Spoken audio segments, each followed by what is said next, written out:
Vamos a abrir la Biblia en Juan capítulo 17, queridos hermanos. Vamos a estar leyendo el texto de esta tarde en Juan capítulo 17, si son tan amables. Vamos a abrir la Biblia y vamos a estar en esta tarde estudiando Juan 17 del 1 al 8. Juan 17 del 1 al 8, le voy a dar lectura. Ustedes me siguen por favor con su vista. Juan 17 del 1 al 8, dice así la Escritura.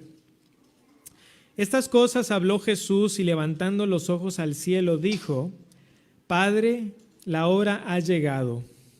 Glorifica a tu Hijo para que también tu Hijo te glorifique a ti. Como le has dado potestad sobre toda carne para que dé vida eterna a todos los que le diste. Y esta es la vida eterna, que te conozcan a ti, el único Dios verdadero, y a Jesucristo a quien has enviado. Yo te he glorificado en la tierra, he acabado la obra que me diste que hiciese. Ahora pues, Padre, glorifícame tú al lado tuyo con aquella gloria que tuve contigo antes que el mundo fuese. He manifestado tu nombre a los hombres que del mundo me diste. Tuyos eran, y me los diste, y han guardado tu palabra.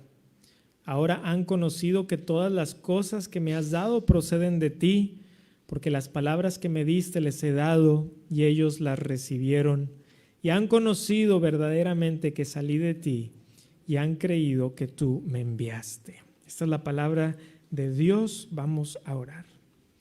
Gracias te damos, Padre Celestial, por permitirnos en esta tarde estar aquí reunidos, Señor, como iglesia tuya, como iglesia de Cristo, reunidos en su nombre, Señor, y en torno a Él, en torno a ti, Señor, porque tú eres nuestro Dios. Tú eres el que envió a Cristo a morir en la cruz, Señor, y te damos gracias por ese hermoso plan. Y te damos también las gracias, Señor, por el privilegio de conocerte cada vez mejor y de ahondar en nuestro conocimiento del Dios que es santo, santo, santo. Bendice ahora tu palabra, pues lo pedimos en el nombre de Jesús. Amén. Como algunos de ustedes saben, hace unas semanas estuvimos viajando a la ciudad de Nashville, en Tennessee. Y cuando estaba allá, algunos de mis amigos por allá me invitaron a un partido de fútbol de precisamente el equipo de Nashville. Y entonces conseguimos boletos en la parte de arriba del estadio, detrás de una de las porterías, allá más o menos arriba. Y lo disfrutamos bastante, y algo que era bastante importante en ese partido es que si Nashville ganaba ese partido, el siguiente lo iban a jugar contra Miami. Y Miami en este momento tiene al jugador que quizá es el jugador más famoso del fútbol el día de hoy, que es Lionel Messi. Y entonces cuando empezaba a avanzar el tiempo y empezó a llegar el tiempo complementario y el estadio se percató de que efectivamente Nashville iba a ganar el partido, y que eso significaba que en una semana aproximadamente Lionel Messi iba a estar jugando en ese mismo estadio, el estadio empezó a hervir de emoción. Tanto así que empezaron a gritar, todo el estadio empezó a gritar: queremos ver a Messi. Así gritan: queremos ver a Messi, lo cual se me hacía muy interesante porque Messi era del equipo contrario, o sea, era contra el que iban a jugar. Pero estaba tan emocionado el estadio que empezaron a gritar: queremos ver a Messi. Cuando estaba a punto de terminar el partido, todos los que estábamos ahí, mis amigos y yo, nos miramos y dijimos: oye, pues si Messi va a venir hay que conseguir boletos, ¿no? Pues sí, sería la oportunidad de verlo jugar, y empezamos a hablar. Oye, sí, pues todos dijimos que sí. Obviamente se acaba el partido, yo emocionado le empiezo a decir a mi familia, le digo a algunos amigos que creen, la próxima semana viene Messi aquí al estadio, vamos a hacer lo posible por verlo, y estaba emocionado. Y aunque yo no soy un gran fanático del fútbol, de todas maneras, ver a un jugador como él, pues es un evento, ¿no? Y entonces salí del estadio contento, diciéndole a todo mundo. Quisiera hacerte una pregunta: ¿qué estarías tú dispuesto a hacer para conocer a alguien que admiras? ¿Estarías dispuesto a pagar algo de dinero por conocer a alguien que admiras? ¿Manejar una gran distancia? ¿Tomar un avión o dos? ¿Separar de tu tiempo? Incluso quizá tomarte algunas vacaciones para poder ver o conocer a una persona que admiras. Quizás sí. Quizá algunos de ustedes me pudieran dar ejemplos de cosas que han hecho para poder estar en algún lugar, en algún evento con una persona que de alguna manera tú admiras. Y esto me lleva a otra pregunta. Pensemos ahora como creyentes, pensemos ahora como cristianos. ¿Qué estaríamos dispuestos a hacer para conocer más a Dios? Conocer a Dios, conocer al Dios vivo y verdadero, el que ha hecho ese gran plan de salvación para tu alma y para la mía. ¿Qué estaríamos o qué estamos dispuestos a hacer? Porque el conocimiento de Dios debe ser la meta más grande de todo creyente.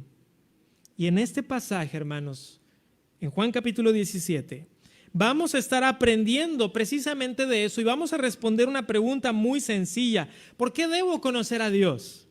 ¿Por qué es que debo yo de invertir mi vida por esa gran causa de conocer mejor a mi Dios?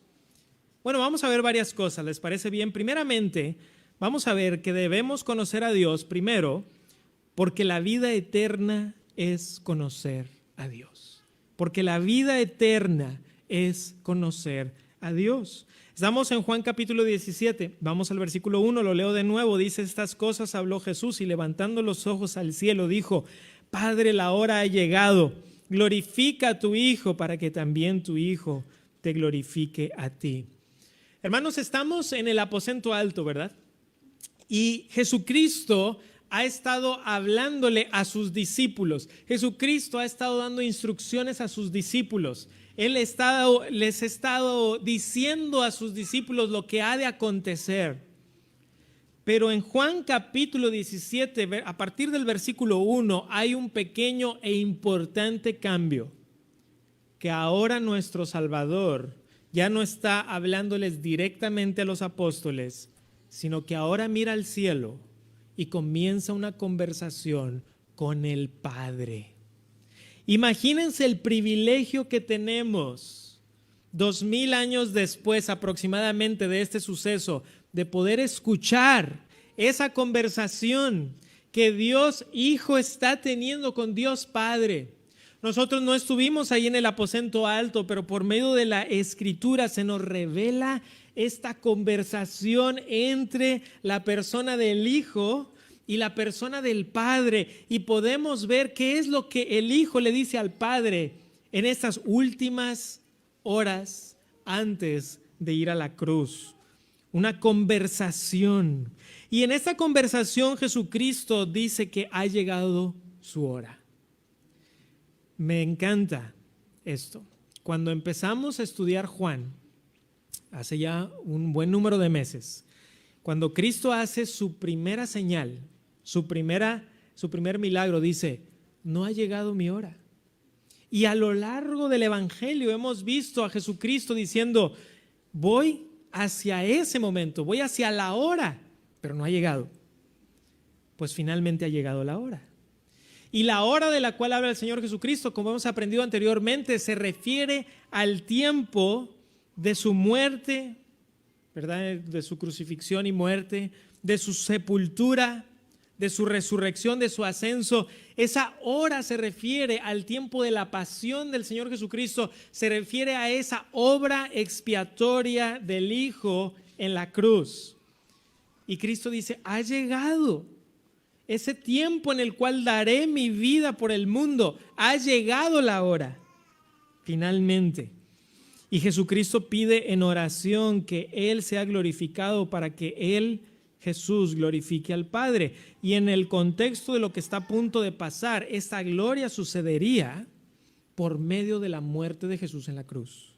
Es decir, Jesucristo sabía perfectamente bien que había venido al mundo a morir por la humanidad, y que esto traería gloria a Dios.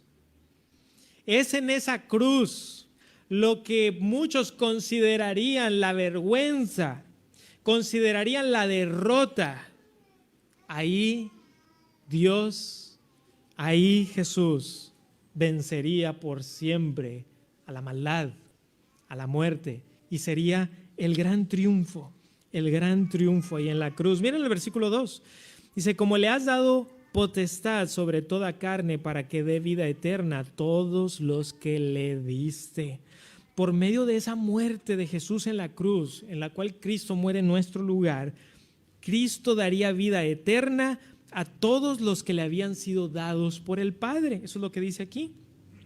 Jesús había recibido de Dios toda potestad y ese poder sobre toda carne se demuestra en la habilidad de dar vida eterna. Queridos hermanos, aquí estamos viendo claramente la deidad de Jesús. Es por eso que creemos que Jesús es verdadero Dios de Dios verdadero. Porque ¿quién puede dar vida eterna sino Dios? Y aquí el Señor Jesucristo está diciendo, para que dé vida eterna a todos los que me has dado. Quiero que vayan conmigo a Juan capítulo 6 para que recordemos que Jesús ya ha hablado de esto en Juan capítulo 6. Esto no es nada nuevo.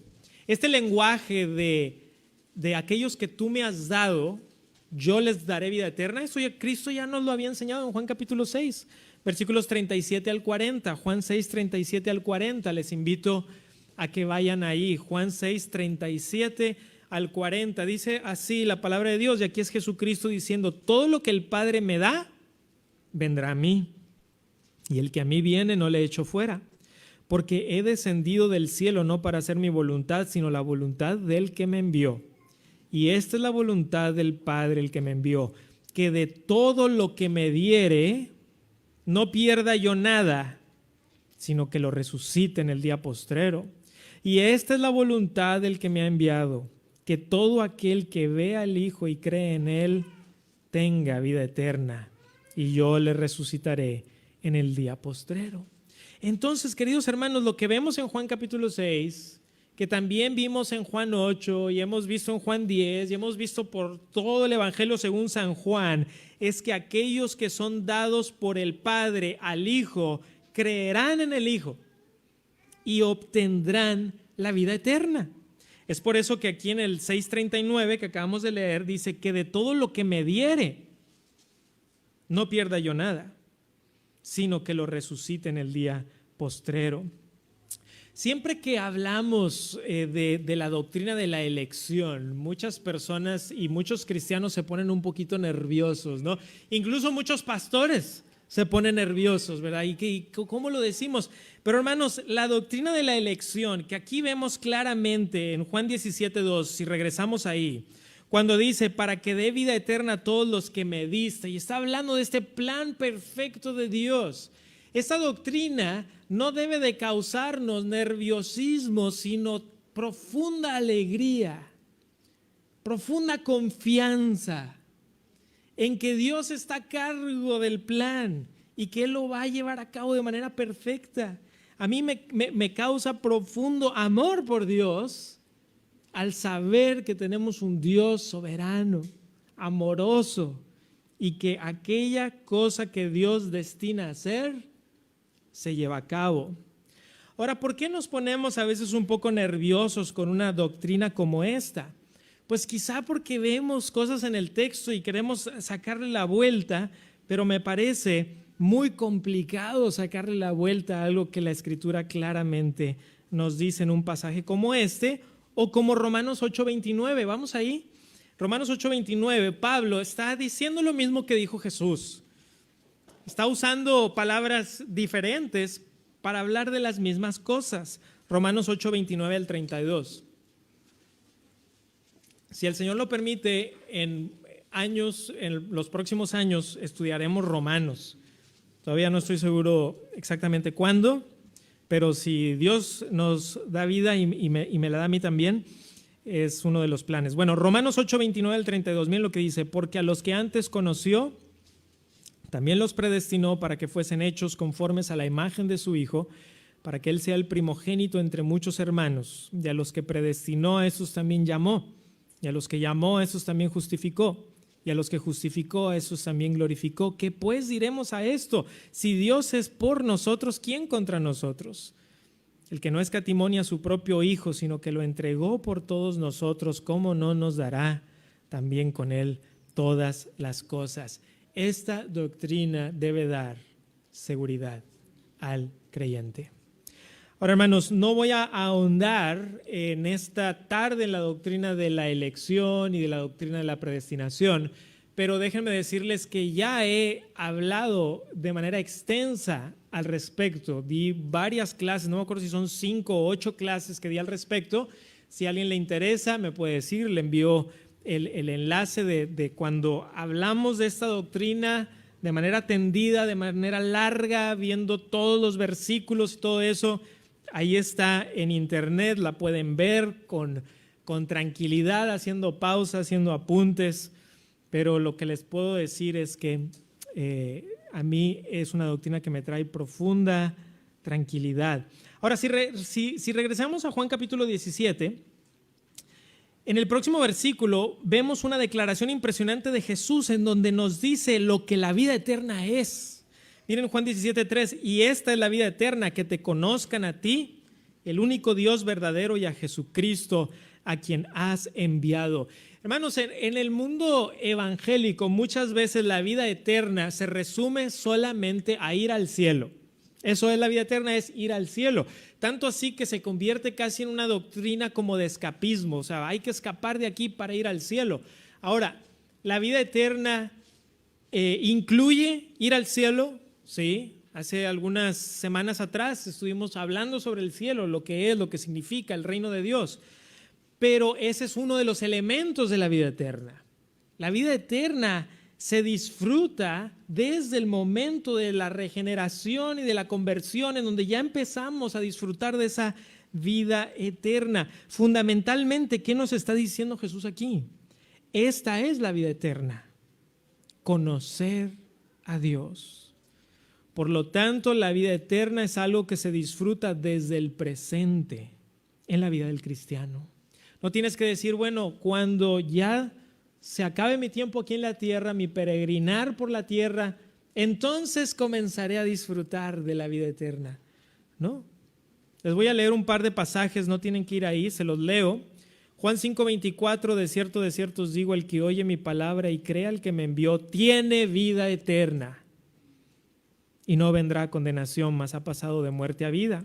Primera de Juan 5:3, estas cosas os he escrito a vosotros que creéis en el nombre del Hijo de Dios, para que sepáis que tenéis vida eterna y para que creáis en el nombre del Hijo de Dios.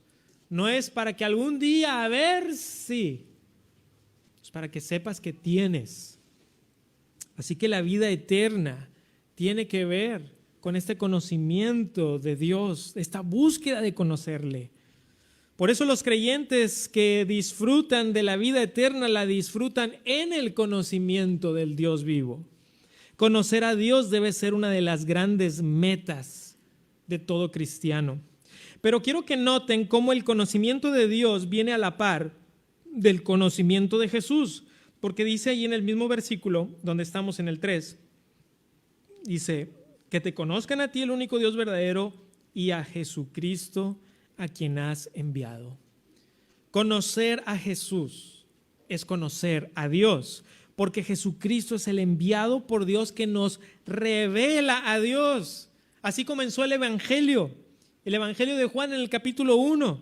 Se nos dice que a Dios nadie le vio jamás, pero el unigénito Hijo que está en el seno del Padre, Él le ha dado a conocer. Conocemos a Dios por medio de Cristo. Él es el medio por el cual nos acercamos a Dios. Por eso en Juan 14:6, ¿qué dice Jesús? Yo soy el camino, yo soy la verdad, yo soy la vida. Nadie viene al Padre sino por mí. ¿Quieres saber cómo habla Dios? Mira a Jesús. ¿Quieres saber cómo actúa Dios? Mira a Jesús. ¿Qué haría Dios si hubiera adoptado la forma humana, si se hubiera encarnado? No te lo tienes que preguntar, Él lo ha hecho. en Cristo. Cristo, verdadero Dios, hecho carne. Cuando vemos a Jesús, podemos ver a Dios. Contemplar a Cristo es contemplar a Dios. Y acercarnos a Jesús es acercarnos a Dios. Cuando conocemos a una persona, es un proceso muy interesante, ¿no creen? Cuando yo conocí a mi esposa en la Universidad Cristiana, ella es de Chihuahua y yo soy aquí de Monterrey y aquí crecí y nací. Entonces, como ustedes saben, cada lugar de la República es diferente, ¿verdad? Los acentos son diferentes. Incluso mi esposa me decía que cuando llegó por primera vez aquí a Monterrey se le hacía que todos estábamos enojados, ¿verdad? ¿Por qué? Porque el acento es un poquito más golpeado. Y cuando yo me tocó ir a Chihuahua, yo pensaba, aquí todos son bien amables, ¿no? Para todo, por favor y gracias. Y a veces aquí en Monterrey se nos olvida decir esas cosas. Y empieza un proceso de conocer a la persona, ¿no? Y si yo les preguntara a ustedes cómo fue cuando conocieron a su esposa, todos tenemos alguna historia, pero típicamente comienzan con algunas conversaciones un poco incómodas. No sabemos bien qué decir porque no conocemos a la persona, apenas estamos empezando. Pero después esas conversaciones incómodas se empiezan a convertir en conversaciones, ahora sí, ¿verdad? Donde entiendes un poquito más y luego empieza la amistad. Después de eso el noviazgo. Luego uno se compromete con esa persona y le dice, voy a casarme contigo. Y finalmente llega el día de la boda en donde uno hace pacto delante de Dios y de la iglesia diciendo, esa es la persona con la cual me voy a casar. Y hace uno pacto delante de Dios. Es un proceso conocer a una persona, pero cuando se hace en el contexto del amor es una gran alegría conocer a alguien. De lo contrario, se puede convertir en algo pesado cuando no se hace en el contexto del amor que tenemos, en este caso, hacia nuestra pareja, hacia nuestra esposa. Hermanos, en este pasaje dice que conocer a Dios es la vida eterna. Y cuando hacemos esa nuestra meta en el contexto del amor, va a ser algo que vamos a desear, va a ser algo que vamos a anhelar. Muchos creyentes se les dificulta abrir la escritura, no nada más, a veces hasta pasar la página, es mucho pesar. Venir a la congregación, pues si ya vine 20 veces este año, ¿para qué voy a venir otra vez? O a mi grupo de comunidad o lo que sea. Pero hermanos, cuando verdaderamente hemos sido cautivados por Dios, por su amor, por su plan, ese contexto del amor nos va a hacer decir, yo lo quiero conocer mejor. Y yo te pregunto, ¿quieres tú conocer mejor a Dios? ¿Qué otra cosa puede uno desear hacer que sea mejor que eso? ¿Habrá algo mejor que conocer al Dios que nos ha salvado? ¿Quieres conocer a Dios? Conoce a Jesús. Conoce a Cristo. Escúchalo. Medita en sus palabras, obedécele, deja, si eres creyente, que su Espíritu Santo more verdaderamente en ti con una llenura y que te lleve continuamente a conocerle. Ahora, vimos una razón por la cual debemos conocer a Dios, pero vamos a ver una segunda razón por la cual debes y debo yo también conocer a Dios. La segunda razón es porque de Dios es toda gloria.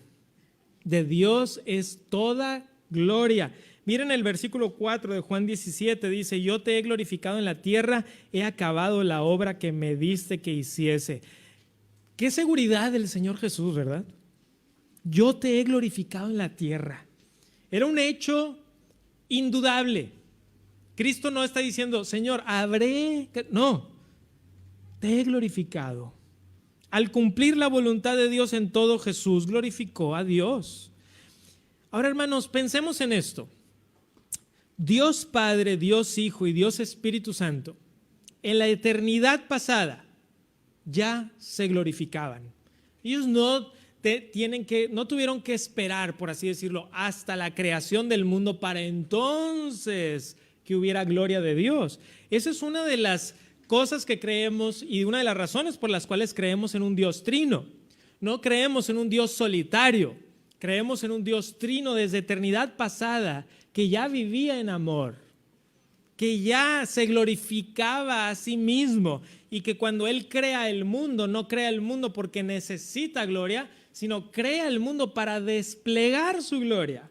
Pero esa gloria Él ya la ha estado desplegando de manera perfecta, Padre, Hijo y Espíritu. Dios no necesita de nada ni de nadie para ser glorificado, porque Él mismo hay gloria en Dios Padre, Dios Hijo y Dios Espíritu. Sin embargo, Él en su misericordia ha decidido desplegar y demostrar su gracia para con nosotros, sus criaturas. Pero aquí hay algo que no había sucedido, hermanos. Y es que Dios nunca se había hecho carne. No se había encarnado. La encarnación es hasta el tiempo del Señor Jesucristo. Y por eso Cristo dice, te he glorificado en la tierra. Aquí había una nueva dimensión de esa gloria perfecta que por eternidad pasada ya había sido perfecta, pero ahora Cristo dice, te he glorificado en la tierra, en la misión que me has dado. ¿Cuál es esta obra? Bueno, Cristo habla de que Dios le había encomendado cumplir toda justicia. Cristo lo cumple. Dios le había encomendado cumplir toda la ley. Cristo la cumple. Dios le había encomendado hacer la voluntad del Padre en todo. Cristo lo hizo. Dios le había encomendado morir por la humanidad. Y la hora ha llegado de morir por la humanidad. Versículo 5 dice, ahora pues, Padre, glorifícame tú al lado tuyo con aquella gloria que tuve contigo antes que el mundo fuese. Hermanos, una vez más estamos escuchando esta conversación entre Dios Padre y Dios Hijo, y Jesús está mirando hacia lo que sucederá después de la cruz. Después de la cruz Él va a ser sepultado, pero resucitaría y ascendería a la diestra del Padre. Me parece que a eso se refiere, glorifícame tú al lado tuyo, es decir, que es en miras de todo lo que Cristo está a punto de hacer con esa hora que ha llegado. Pero miren, queridos hermanos, cómo dice, con aquella gloria que tuve conmigo antes que el mundo fuese. Claramente estamos viendo aquí la deidad de Jesús. Es por eso que he dicho, y lo vuelvo a decir, que la razón por la cual somos una iglesia que cree en la Trinidad es porque es una doctrina sumamente bíblica. Te deshaces de la Trinidad, te deshaces del Evangelio. Te deshaces de la Trinidad, te deshaces del plan de Dios como Él lo ha mostrado en la Escritura. Y Cristo claramente dice, glorifícame tú al lado tuyo con aquella gloria que tuve contigo antes que el mundo fuese. Porque la Escritura nos revela que el mundo fue creado por medio de Cristo para la gloria de Dios. Cristo es el Logos, es la palabra de Dios. Esto mismo lo vemos en todas las Escrituras. Por ejemplo, el apóstol Pablo dijo que el Señor Jesucristo, al estar en condición de hombre, se humillaría, se haría obediente hasta la muerte y muerte de cruz, pero Dios le exaltaría hasta lo sumo y le daría un nombre que es sobre todo nombre. En el nombre de Jesús toda rodilla se doblaría en los cielos, en la tierra y debajo de la tierra. Eso es una paráfrasis de Filipenses 2 del 8 al 11. Así que toda la gloria, hermanos, es de Dios.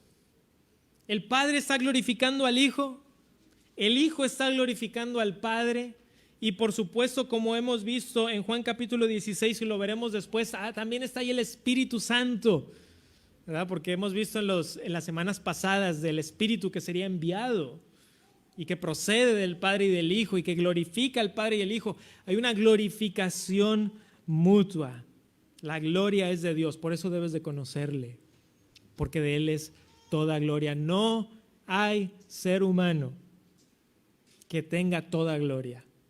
Toda la gloria es de Dios.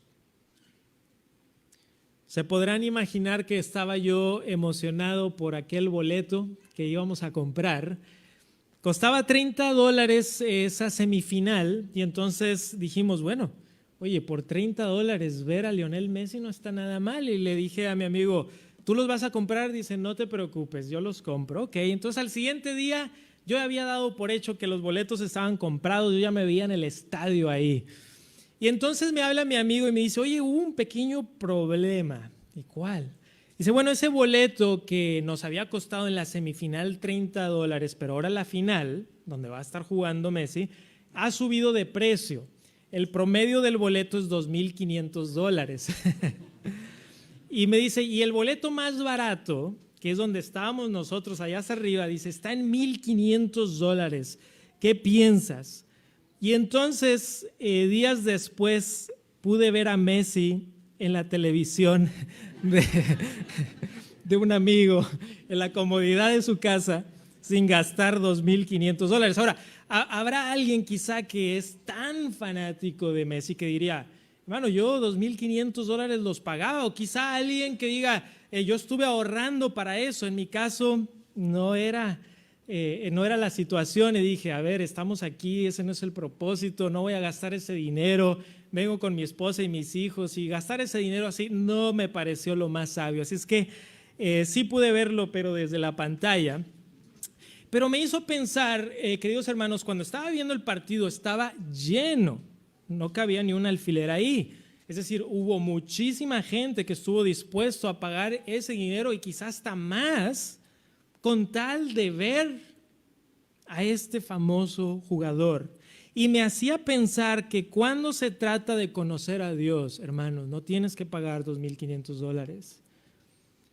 Y no lo vas a ver a la distancia, ¿verdad? Porque a lo mejor yo hubiera pagado $1,500 para verlo a metros y metros de distancia. A Dios no tienes que contemplarlo a metros y metros de distancia. Tú puedes contemplarle a través de su palabra. Y para conocer a Dios no tienes que pagar un boleto. Él lo pagó. Él ha pagado el boleto en Jesucristo. Y tú puedes tener acceso a Él gratuitamente por medio de la fe si tú crees en Jesús. Y la gloria que pueda tener un jugador de fútbol o cualquier otra persona no se compara con la gloria de contemplar al Dios que ha salvado tu alma. Y eso nos lleva a un último punto, hermanos. Dijimos que debemos conocer a Dios porque esa es la vida eterna. Y después vimos que debemos conocer a Dios porque Dios es digno de toda gloria. Ahora vamos a ver una tercera razón. Punto 3, porque en Jesús se manifiesta Dios. En Jesús se manifiesta Dios. He manifestado tu nombre, dice el versículo 6. He manifestado tu nombre a los hombres que del mundo me diste. Tuyos eran y me los diste y han guardado tu palabra. Jesús se había revelado a sus apóstoles, a sus discípulos. Y Jesucristo, queridos hermanos, es esa manifestación perfecta de Dios. Eso es hermoso. Lo que dice Jesús es lo que dice Dios, porque Jesús es Dios verdadero. Lo que Cristo actuó, la manera en que Él actuó, es el reflejo perfecto de Dios. Porque Jesucristo, como hemos estado aprendiendo por estos últimos 2 años, es el enviado de Dios y que es Dios mismo también hecho carne. Ellos, los apóstoles, habían sido dados por Dios a Jesús, dice, a los hombres que del mundo me diste. Estos hombres habían sido escogidos por Dios para llevar a cabo la misión. Y hermanos, eso incluía a Judas Iscariote, el hijo de perdición. Aún Judas Iscariote no estaba fuera del plan de Dios. Lo hemos visto. Jesucristo sabía.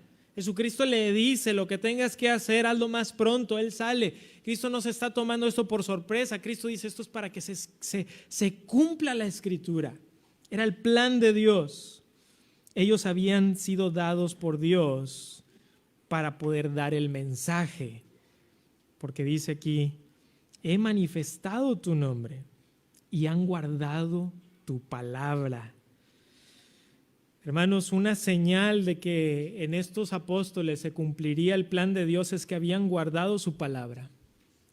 Eso no quiere decir que eran perfectos. No. Pedro está a punto de traicionar al Señor Jesucristo al negarlo. Los apóstoles están a punto de salir despavoridos. Judas Iscariote está a horas de darle un beso al Señor Jesucristo y traicionarle. Y aún con todo eso, Cristo misericordioso y lleno de amor mira al Padre Celestial y le dice: han guardado tu palabra. O sea, Cristo está viendo más allá de sus imperfecciones. Cristo está viendo más allá de sus errores. Cristo ve más allá de tus imperfecciones y de tus errores y los míos. Porque si tú tienes a Cristo en tu vida, tú vienes cubierto de Jesús. Y Él ve a Jesús en ti. Él ve a Jesús en ti. Versículos 7 y 8 dice: ahora han conocido que todas las cosas que me has dado proceden de ti, porque las palabras que me diste les he dado, y ellos las recibieron y han conocido verdaderamente que salí de ti, y han creído que tú me enviaste. Qué hermoso debió de haber sido. Después de esos 3 años con Jesucristo, los apóstoles habían llegado a conocer que Jesús. La próxima semana vamos a ahondar en el tema de las palabras, porque vamos a estar viendo el pasaje en donde dice: santifícalos en tu verdad, tu palabra es verdad. Así que la próxima semana hablaremos más sobre el enfoque de las palabras y la palabra de Dios.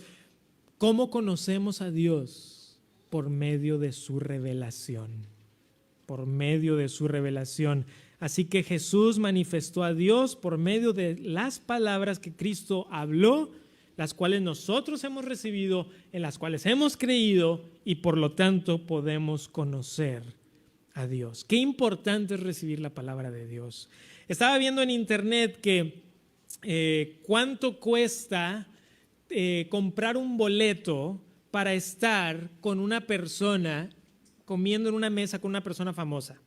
Los famosos boletos VIP que les dicen. Y hay personas que pagan no $2,500, miles y miles de dólares para estar en una mesa y comer con un futbolista, un influencer, un artista de la televisión o del cine, y muchísimo dinero. Y muchos de ellos dirían: oye, si pudiera hacerlo otra vez lo haría, porque esa es una persona que admiro. Y a estas personas famosas muchas veces se les convierte como en semidioses. Casi que se les adora, se les venera, se inclinan entre ellos. Hermano, no necesitas un boleto VIP para conocer a Dios, porque Dios te ha dado lo que necesitas para conocerle. Él ya ha dado a Jesús. ¿Sabes cuál es el mensaje del Evangelio? Acércate gratuitamente. Ese es. ¿Cuánto? Oye, y la cartera, no tienes que sacar tu cartera. A todos los sedientos, venid a las aguas. A todos los que tienen hambre, vengan, coman. Verdaderamente de Cristo. Yo quisiera ir concluyendo con una pregunta. ¿Conoces a Dios? Porque lo más fácil es que seas religioso. Ser religioso es sencillo porque solamente tienes que hacer algo externo y tu corazón puede seguir igual. Tú puedes venir 52 veces al año aquí a la congregación. Puedes dar toda la ofrenda que tú quieras. Puedes portarte bien o lo que tú quieras. Si tú no conoces a Dios verdaderamente por medio de Jesús, estás alejado de Él. Y hoy yo te quiero decir en la autoridad de las Escrituras de que puedes tener vida eterna, realmente. No una religiosidad que no te va a servir para nada en el día del juicio, sino tener a Cristo en tu vida. Y si tú realmente pones tu fe en Jesús, te entregas a Él y te arrepientes de tu vida pecaminosa, entonces dicen las Escrituras que verdaderamente hay salvación para ti y que puedes tener esa seguridad de la salvación de tu alma. Así es que hoy quisiera yo exhortarte en el nombre de Dios, en el nombre de Cristo: reconcíliate, ve a Él verdaderamente, abre tu corazón, entrégate al Señor, deja a un lado la religiosidad y conviértete verdaderamente a Dios por medio de la obra que Él hace. Nosotros confiamos en el Señor y oramos que el Señor haga la obra en los corazones. pero las Escrituras dicen que debemos de exhortar a todo ser humano a que se arrepienta y que crea en el Evangelio. Termino con una frase del pastor J.I. Packer en su libro que se titula Conociendo a Dios. Dice: no hay paz como la paz de aquellos cuyas mentes están poseídas con la plena seguridad de que han conocido a Dios y Dios los ha conocido, y que esta relación les garantiza el favor de Dios en la vida, en la muerte y por toda la eternidad. Esa es mi oración para ti y para mí en esta tarde. Vamos a orar. Padre, quizá hay alguien entre nosotros o viendo la transmisión que hasta ahora ha sido un muy buen actor, una muy buena actriz, pero que en lo más profundo de su corazón sabe que no es creyente. Oh Dios, que tu Espíritu Santo quite todo estorbo y que haga esa obra preciosa de regeneración, y que esa persona pueda reconocer su pecado y correr a los pies del Salvador, entregándose por completo a Él, entregando su vida, su mente, todo su ser, para que habite Cristo por la fe en nuestros corazones, como dice tu palabra. Padre Celestial, aquellos que por la gracia hemos creído en Jesús, que no nos gloriemos en nada más que en Jesucristo y este crucificado, porque no hay nada en nosotros que nos haga merecedores de esta gran salvación, y hoy queremos recordarlo, Señor. Quizá hay alguien entre nosotros que diga: hermano Emanuel, la verdad es que las últimas semanas no he tenido ese deseo de conocer al Señor. Padre, que hoy esta sea una exhortación que llegue hasta lo más profundo de su corazón y que pueda arrepentirse de ese pecado y decir: Dios, ayúdame, dame de tu gracia, de tu Espíritu, para tener este deseo genuino y profundo de conocerte mejor, Señor. Pido eso para mí, pido eso para mi familia, pido eso para esta familia espiritual también, Señor. Que ese sea nuestro deseo, conocerte a ti y conocer a tu Hijo, a quien tú has enviado, porque esta es la vida eterna. Bendito seas. Gracias te damos en el nombre de Jesús. Amén y amén.